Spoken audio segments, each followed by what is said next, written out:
Hey there, Georgie here with Ukraine Matters. No matter what the Russian propagandists or shills will tell you, it is clear that Russia is finding themselves not where they wanted to be. It is now official that Russia's full-scale invasion into Ukraine is lasting more than the war between USSR and the Third Reich.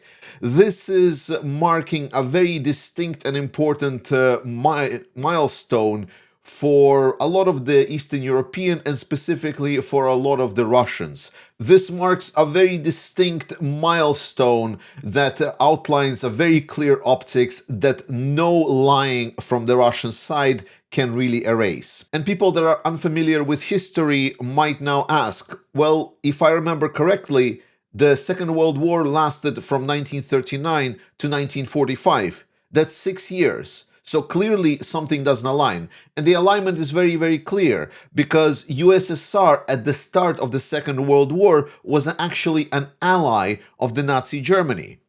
More than that, in a lot of the Soviet monuments, you will not see the date of 1939 at all.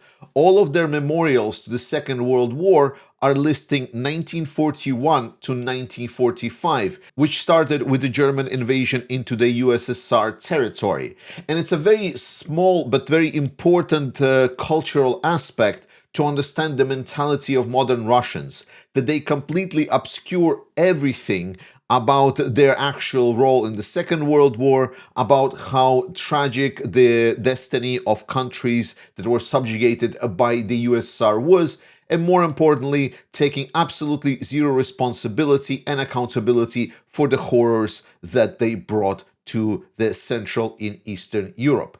More than that, Russia has learned no such thing. The fact that we're right now struggling with modern Russia is fully linked to that specific legacy of lies, deception, and imperialism. So this marks a very clear milestone in the fight against that specific imperialism that still poisons the European continent. And Ukraine is expanding their means in fighting against the Russian Federation. Here specifically, Ukraine is now expanding their campaign on oil tankers. We already hear that Ukrainian kinetic sanctions have been applied to quite a bit of the Russian shadow fleet. And I just wanted to underscore that this is now being scaled up and is now being enforced by Ukrainians all across I want to say the globe, because we heard some strikes being done in various places in the world, but obviously the Black Sea is the primary target. And right now, Ukraine is looking to both have strikes on the Russian infrastructure inside Russia, the transit infrastructure, and also the oil tankers, which is a big deal. So I would be expecting that in 2026, we will see Ukraine cripple really the Russian ability to make money from oil. If this will overlap with lower prices for oil in generally, this is going to be a really big problem for Russia. I'll remind you that in the last year, about halfway point through the year, Ukraine started intense warfare against the Russian refineries. By the end of the year, the price tag that has been put was around 45 billion US dollars, which is more than budget for defense of Russia pre-war. It's a very impressive price, and in 2026, it's only going to go up. Then some additional details reach me that I finally can share about the Russian strike with the Oreshnik missile on the Lviv.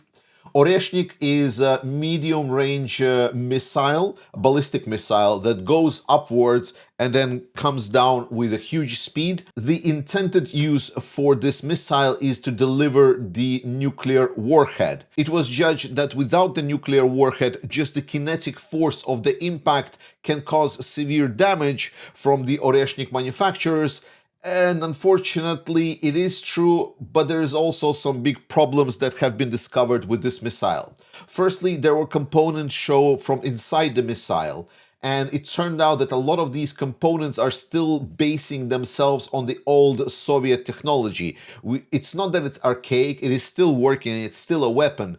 It's just that a lot of this is based on certain legacy. But what is more important, secondary, is that after the first use of Oreshnik missile I believe it was in Dnipro and Zaporizhia, somewhere around that area, the notable part was that missile was not very precise. When people saw these missiles fall, they noted that there was quite a bit of a spread in hits, and the same actually is also in Lviv. I knew for a fact that they did hit a facility that was sensitive to Ukraine. However, now I'm getting reports that damage was not really catastrophic, not something that could not be repaired or replaced. And more importantly, the spread of strikes by this missile have been quite large, and actually it's just only like 1 or 2 of the warheads that actually hit the intended target, which is very, very wild.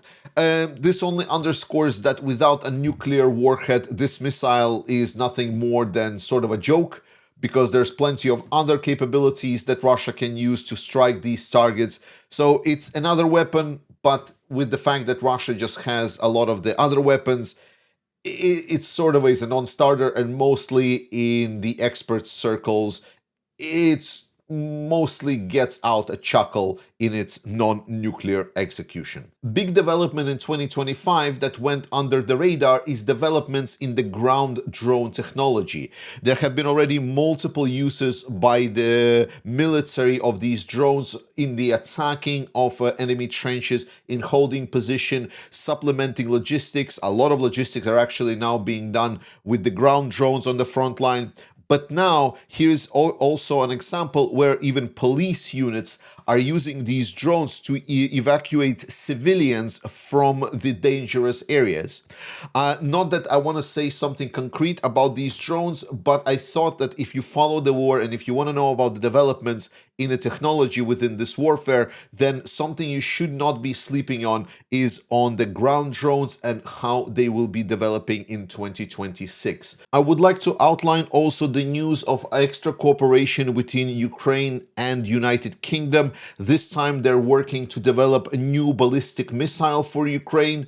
The important here is not the news for a specific ballistic missile altogether, but more than the fact that there is such a strong cooperation between the United Kingdom's development and specifically military development sector and Ukraine. We already heard many news over the last year where there was both the short-range missiles, also some anti-air drones that were developed with United Kingdom. There was also some additional ammunition that was developed for Ukraine. So there was a lot of really nice developments coming in between Ukraine and United Kingdom. And I just want to underscore that more of this cooperation is ongoing. So that means that Ukraine is getting a lot of the best and brightest support from the UK. Another good news is coming from Russia, where they're actually very good and useful Russians are doing God's work.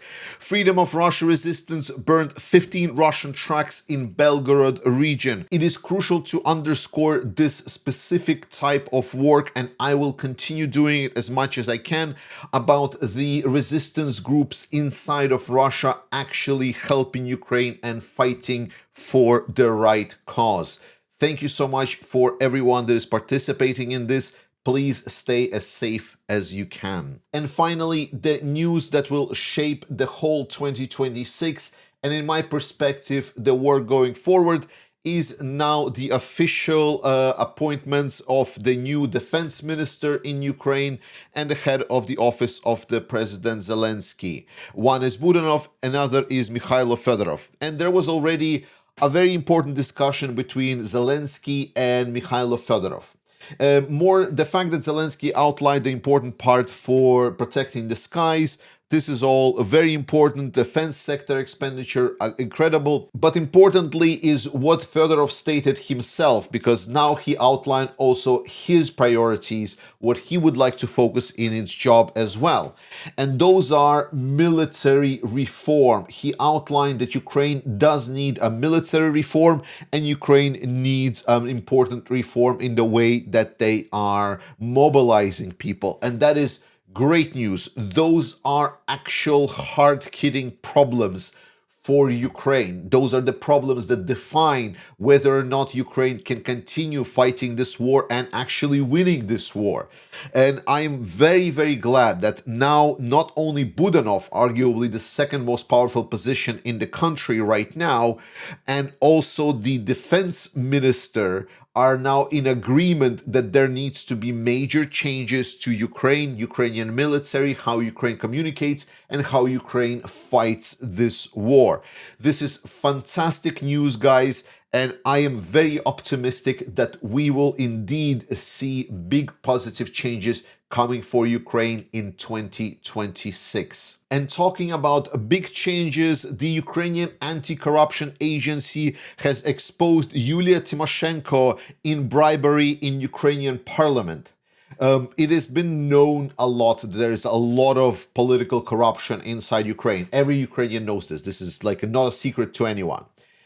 But it just got exposed in a most obvious way possible. It is hilarious. So apparently the Ukrainian anti-corruption agency got their agent, got essentially a mole working for the Ukrainian anti-corruption agency, and they recorded and actually received bribes from Yulia Tymoshenko for the specific voting. It was clear that Tymoshenko was working behind the scenes, paying from 10 to 100,000 euros per month in payments to the different representatives so they would vote the correct way, essentially trying to subvert the Ukrainian democracy. It's a major charge, and it's really amazing that has been uncovered. There is already audio tapes have been exposed of negotiations of the price and briberies. This was especially exposed recently with the votes for Mikhailo Fedorov as the defense minister, because Tymoshenko was working to sabotage President Zelensky's party's majority in the parliament. So what she was doing is she essentially bought the votes necessary not to appoint the new defense minister. So Fedorov was first voted to be removed from his position as the minister, I believe, of digitalization and development. And then there was another vote to appoint him as a minister of defense. And that vote actually failed on the first try. And during that vote specifically, the tapes also came out of this obvious buying of democracy in Ukraine. It is truly incredible how big developments we see in fight against corruption in Ukraine. I can guarantee you every single Ukrainian is now praying that this will continue on and there's more cases like this to expose these thieving high-level bastards for exactly what they are.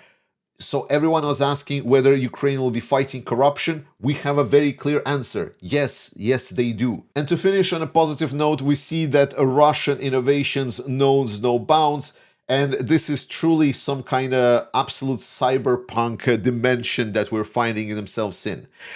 We see that the second world most powerful military is now resorted to using horses, but we already know that.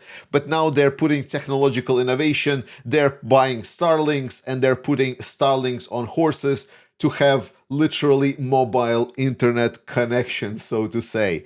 This is obviously hilarious because Russia is trying to paint themselves as this superpower, which they actually are not. That is why it's hilarious. But obviously there is a lot of aspects here, including the fact that they can get their hands on Starlink and that they have the subscription for the Starlink. But this is just one more time underscoring that Russia is not as strong as they're trying to pretend to be. They are literally running on the horsepower as it is. So to get more of this, we need to support Ukrainians. We need to support Ukrainian drone operators, support the current running fundraiser for the 93rd Brigade for the drones that will be produced for them. It's going to be the best help, and it's going to save more lives, and we're going to push Russia further into the Stone Age. I love you. Slava Ukraini. Trust in Ukrainian armed forces. And I will see you next time.